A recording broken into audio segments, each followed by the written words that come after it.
Esta é uma aula sobre radiciação. Sobre radiciação, são 5 videoaulas separadas de modo sequencial para que você possa compreender o que é radiciação. Você vai ter a noção do que é uma raiz quadrada, você vai ter a noção do que é uma raiz cúbica, vai aprender sobre esta operação chamada radiciação, vai aprender como resolver esta operação e também algumas propriedades. Quando você fala em medir uma distância, você está falando em medida de comprimento. No entanto, quando a gente quer medir uma região, a gente vai usar uma outra grandeza, diferente do comprimento, é uma grandeza chamada de área. Aqui eu tenho uma ilustração de um cercado. Imagine que esse cercado ele é um terreno que alguém possui, ele é um lote, né? É importante que você considere que esse terreno tem um formato quadrado. Se o formato é quadrado, o que acontece? O comprimento da largura do terreno é igual ao comprimento da profundidade. Isso é o que nós sabemos, já que é um cercado em formato quadrado, né? As duas medidas são iguais. Como nós poderíamos medir o tamanho da região interna desse cercado? Antes de eu mostrar como medir a região interna daquele cercado, vamos estudar aqui na figura plana.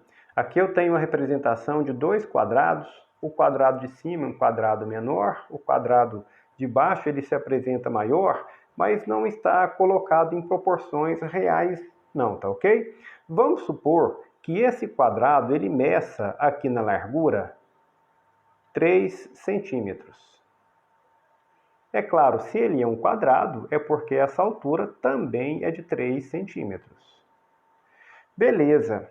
E agora eu vou dividir esta largura em 3 partes iguais. Vou fazer aqui mais ou menos, tá? E aqui eu consigo fazer um tracejado. Ó, dividir ele aqui em 3 faixas. Suponha que essas faixas estão divididas igualmente, tá ok? E aqui na altura, 3 centímetros, eu também vou dividir em 3 partes iguais, tá? Cada marcação dessa aí vai representar 1 centímetro, tá bom? E aqui eu vou fazer, ó, um tracejado, de modo que eu consiga um quadriculado aqui. Olha o que acontece. Cada um desses quadradinhos aqui, ó, ele representa uma unidade de área. Neste caso, como eu estou trabalhando com centímetros, ela é dada por centímetro quadrado. Então, um quadradinho desse aqui corresponde a 1 centímetro quadrado. Por quê? Aqui eu não tenho 3 centímetros divididos em partes iguais, aqui eu passo a ter 1 centímetro. E nesse outro quadradinho também, ó, 1 centímetro. Então, eu tenho um quadradinho de 1 centímetro dos lados, significa 1 centímetro quadrado. Agora, se eu te perguntar quantas unidades de área tem no total desse quadradinho azul, você tem duas opções, olha só. Você pode contar 1, 2, 3, 4, 5, 6, 7, 8, 9. O que não é assim uma atitude muito prática, né? Aqui como existem apenas 9, contar até que não é tão trabalhoso. Mas existe uma forma mais bacana de se fazer isso. Você já deve ter percebido que eu estou falando da multiplicação. Veja só, eu tenho uma linha aqui e essa linha possui 3 quadradinhos. Na segunda linha também possui 3 quadradinhos, na terceira linha possui 3 quadradinhos. Ou seja, o total de quadradinhos ele é dado por 3 vezes 3 quadradinhos, que é igual a 9. Aqui você percebe que não precisa fazer a contagem. Por outro lado, esse produto 3 vezes 3 é igual a 9, na verdade ele é uma potenciação. Ele é 3 elevado ao quadrado, que é igual a 9, ok? Significa que esse quadrado azul ele possui 9 unidades de área, ou seja, a área desse quadradinho azul é igual a 9. 9 o quê? Centímetros quadrados. Agora imagine o seguinte, eu tenho um outro quadrado aqui, eu não vou revelar a medida dos lados, então vou colocar aqui uma largura, interrogação, ou a altura, uma interrogação, e vou dizer para você que aqui dentro tem 16 unidades de área. Vou considerar centímetros, tá? 16 centímetros quadrados. Você consegue dizer quantos centímetros tem na largura e na altura deste quadrado? Você deve estar imaginando o quê? Ora, quando eu estava desenvolvendo o raciocínio aqui no quadradinho azul, eu multipliquei um valor por ele mesmo e obtive a quantidade de unidades de área. Agora, o que mudou foi a quantidade de unidades de área. Então, eu estou procurando um valor que multiplicado por ele mesmo é igual a 16. E o número 16 ele já é nosso conhecido, você consegue perceber que esse valor é o 4. 4 vezes 4 é igual a 16. O melhor ainda, 4 elevado ao quadrado é igual a 16. Quando nós buscamos esse valor 4, a gente aplicou o conceito intuitivo do que é uma raiz quadrada. Então, eu vou explicar uma coisa aqui, ó. A raiz quadrada, ela é representada por este símbolo aqui. Este símbolo é chamado de radical. Dentro da raiz quadrada, eu coloco o valor 16, que é aquele valor que eu quero obter quando multiplicar um número pelo outro. Este valor ele é chamado de radicando. Além disso, como eu estou procurando a raiz quadrada, olha só, eu estou procurando um número que multiplica por ele 2 vezes. Eu indico aqui, ó, nessa posição do radical.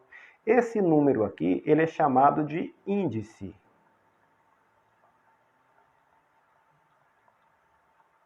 Ele é o índice da raiz quadrada. Nesse caso, é 2.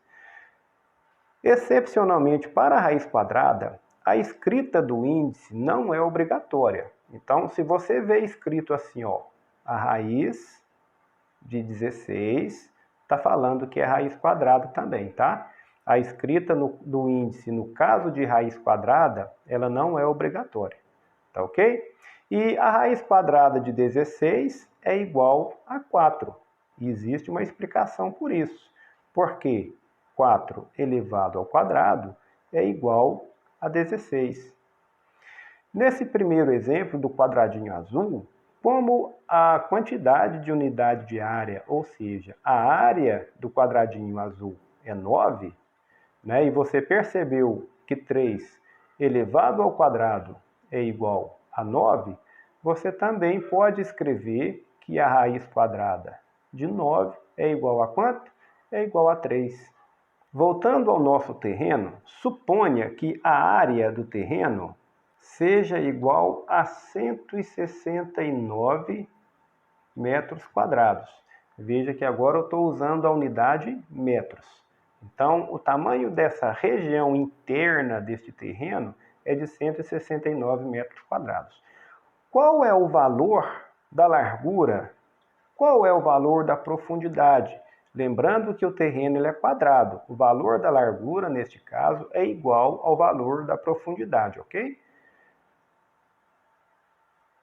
E aí você vai procurar um número que multiplicado por ele mesmo seja igual a 169. E este número é o 13, tá? 13 vezes 13 é igual a 169. Então, eu posso afirmar que a raiz quadrada de 169 é igual a 13. Por quê? Porque 13 elevado ao quadrado é igual a 169. Nós podemos generalizar esta operação do seguinte modo. Suponha que o número A, este número A, ele não pode ser um número negativo, tá? A gente vai indicar assim, ó, esse sinal maior que ou igual a zero, tá? Se o número A ele é maior que ou igual a zero, é porque ele não é negativo. Tomando a raiz quadrada de um número A, que é igual a um número B, isto acontece se B elevado ao quadrado é igual ao próprio A. O modo formal de apresentar esta relação entre raiz quadrada e potência seria utilizando esta simbologia. A raiz quadrada de um número A é igual ao número B, equivale a B elevado ao quadrado, que é igual ao número A.